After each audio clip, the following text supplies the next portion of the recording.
Price the lord, hallelujah. പ്രിയ സഹോദരങ്ങളെ, ഈ പ്രഭാതത്തിലെ കർത്താവിൻ്റെ ബലി അർപ്പിച്ച് വെള്ളിയാഴ്ച ദിനം ശരിക്കും നോമ്പൊക്കെ എടുക്കും, ഉപവാസം എടുക്കുന്നൊക്കെ തീരുമാനമെടുത്ത് നമുക്ക് ഈ ദിനം ആരംഭിക്കാം. ഹല്ലേലൂയ.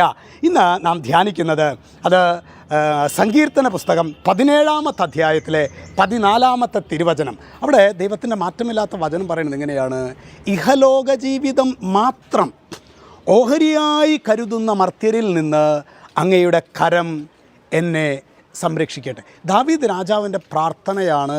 ഈ ലോകം ലോകമാണ് നിൻ്റെ ആശയെങ്കിൽ, ഈ ലോകം മാത്രമാണ് ഉള്ളത് എന്ന രീതിയിൽ ജീവിക്കുന്നവർ അനേകരെ ഈ ഒരു കാലഘട്ടത്തിൽ നമുക്കറിയാം. അനേകം മക്കൾ ശരിക്കും ഈ ലോകത്തിന് വേണ്ടിയാണ് ക്രിസ്തുവിൽ പ്രത്യാശ അർപ്പിക്കുന്നത്. പൗലോസ്ലീഹ പറയുന്നു അല്ലേ, ഈ ലോകത്തിന് വേണ്ടിയാണ് നിങ്ങൾ ക്രിസ്തുവിൽ പ്രത്യാശ അർപ്പിക്കുന്നതെങ്കിൽ നിങ്ങളാണ് ഹതഭാഗ്യവാന്മാർ, ഭാഗ്യം കെട്ട ജനമാണ് നിങ്ങൾ എന്നാണ് വിശുദ്ധ പൗലോസ്ലീഹായിലൂടെ ദൈവത്തിൻ്റെ പരിശുദ്ധാത്മാവ് നമ്മോട് പറയുന്നത്. അതുകൊണ്ട് പ്രിയ സഹോദരങ്ങളെ, ഓരോ ദിനവും കർത്താവ് നമുക്ക് നൽകുന്ന അവസരമാണ്. വിശുദ്ധീകരണത്തിനായി, സൗഖ്യത്തിനായി ഈശോ നൽകുന്ന അവസരമാണ് ഓരോ ദിനവും എന്ന ആ ഒരു തിരിച്ചറിവിലേക്ക് നമുക്ക് വഴി നടക്കാം. ഈശോ നമ്മെല്ലാവരെയും സമൃദ്ധമായിട്ട് അനുഗ്രഹിക്കട്ടെ. രക്ഷിതാവായ യേശുക്രിസ്തുവിൻ്റെ നാമത്തിൽ അനുഗ്രഹിക്കുന്നു, ഇപ്പോഴും എപ്പോഴും എന്നേക്കും. ആമേൻ.